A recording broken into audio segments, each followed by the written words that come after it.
Alors, vous êtes là, à fixer votre téléphone, à revivre chaque instant, à vous demander « Pourquoi m'a-t-elle quitté ?» Vous pensiez qu'être le gars bien était suffisant. Écouter, être attentionné, la faire passer en premier.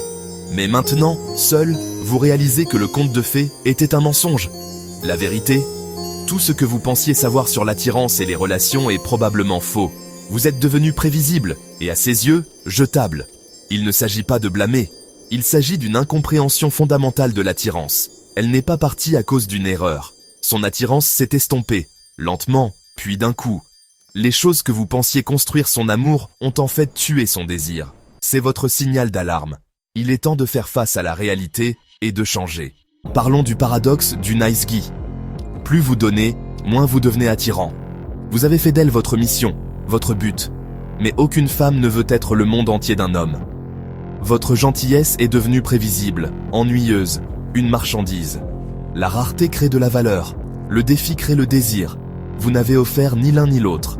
Vous êtes devenu son soutien émotionnel, validant toujours, ne dirigeant jamais. En cherchant son approbation, vous vous êtes placé en dessous d'elle, tuant son respect et son attirance. Être gentil est le strict minimum. Ça ne fait pas gagner le jeu. Les femmes veulent de la force, de l'ambition, de la confiance. Un homme avec un feu pour la vie au-delà d'elle. Votre gentillesse n'était pas le problème, votre manque de tout le reste l'était. Étiez-vous un défi ou juste un meuble confortable dans sa vie? La dure vérité, la gentillesse seule n'est pas attirante. Elle veut un partenaire, pas un fan. Il est temps d'être plus que juste gentil. Voici le cœur. L'impératif féminin.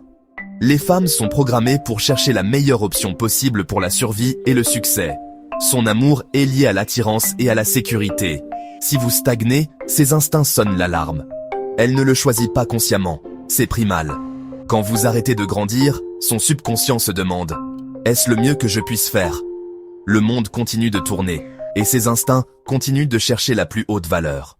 Pensez à vous comme à un iPhone. Si vous êtes toujours disponible, vous êtes la contrefaçon à 10 €, pas le Pro Max à 1200 €. Vous avez donné votre temps et votre attention gratuitement, alors elle vous a vu comme de faible valeur. Les gens chérissent ce qu'ils gagnent, pas ce qui leur est donné. Elle voulait le prix, pas le trophée de participation. Les hommes de grande valeur sont rares, concentrés, et leur attention se mérite. Vous étiez sur le rayon des soldes, pensant que l'amour signifiait être accessible. Mais vous avez communiqué que votre temps ne valait pas grand-chose. Nous sommes attirés par la valeur, repoussés par la petitesse. Arrêtez d'être l'iPhone à 10 €. Faites de vous l'édition limitée que tout le monde veut. Cet instinct s'appelle l'hypergamie. La pulsion de chercher un partenaire de valeur, égal ou supérieur. Ce n'est pas nouveau, c'est évolutionnaire. Les femmes évaluent inconsciemment votre statut et votre croissance. Si elles progressent et que vous stagnez, ces instincts la poussent à chercher mieux. Les hommes aiment inconditionnellement. L'attirance des femmes est conditionnelle à votre ambition et à vos progrès. Lorsque vous arrêtez de grandir, vous rompez le contrat tacite. L'hypergamie n'est pas personnelle ou mauvaise, c'est de la biologie. Dépassez ces instincts en vous développant constamment. Vous pensiez que l'amour devait être inconditionnel. En réalité, seul l'amour d'une mère l'est. L'amour romantique d'une femme est conditionnel. À votre force, votre confiance et votre ambition. Son amour est comme un feu. Il a besoin de combustible constant. Vous êtes devenu confortable, avez arrêté d'entretenir le feu et vous attendiez à ce qu'il brûle éternellement. Elle s'est engagée envers le sentiment que vous lui donniez, pas seulement envers vous. Vous parliez le langage de l'engagement, elle parlait le langage de l'émotion. Lui dire que vous l'aimiez n'a pas fonctionné, parce que cela n'a pas alimenté son attirance. Elle avait besoin de ressentir du respect et du désir, pas seulement d'entendre des mots. Le feu s'est éteint parce que vous avez cessé d'ajouter du bois. Vous ne pouvez pas le rallumer en soufflant sur les braises, seulement en devenant plus. Cette douleur est votre catalyseur de changement. Vous pouvez vous complaire dans la misère ou l'utiliser pour construire un homme meilleur. Arrêtez de regarder en arrière. Elle est partie et vous ne devriez pas vouloir qu'elle revienne telle que vous êtes maintenant. Déplacez votre attention d'elle à vous-même. Versez votre énergie dans l'amélioration de soi. Allez à la salle de sport, apprenez, construisez, grandissez.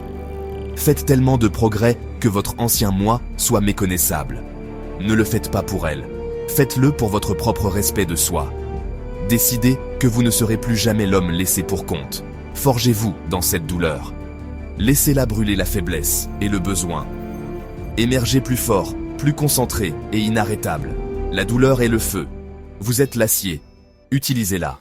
Cette rupture ressemble à une malédiction, mais c'est un cadeau déguisé. Elle a exposé vos faiblesses et vous a donné une raison de changer. Sans ce choc, vous seriez resté le même, confortable mais faible. Elle vous a rendu service en y mettant fin maintenant. Maintenant, vous allez trouver votre propre source de validation et de bonheur. L'accomplissement, la discipline et la construction d'une vie dont vous êtes fier, c'est la vraie liberté. Remerciez-la dans votre cœur pour la douleur qui vous motive. Ce n'est pas une fin, c'est votre début. L'ancien vous devez mourir pour que le nouveau vous puisse naître. C'est votre renaissance. Votre but n'est pas de la récupérer, c'est de devenir l'homme qu'elle ne pourra plus récupérer. Élevez-vous si loin qu'elle ne sera qu'une note de bas de page dans votre histoire. Imaginez dans un an, vous êtes en forme, réussi, confiant, vivant avec un but. Quand elle verra votre transformation, elle ressentira des regrets, mais cela n'aura pas d'importance. Vous aurez construit une vie plus grande qu'elle. Vous attirerez des femmes qui n'ont jamais connu votre faiblesse. Chaque fois que vous voulez abandonner, rappelez-vous, vous ne guérissez pas seulement, vous vous améliorez. Cette rupture est votre histoire d'origine. Construisez une légende si forte qu'elle se demandera toujours comment elle a pu vous laisser partir. Devenez celui qui s'est échappé,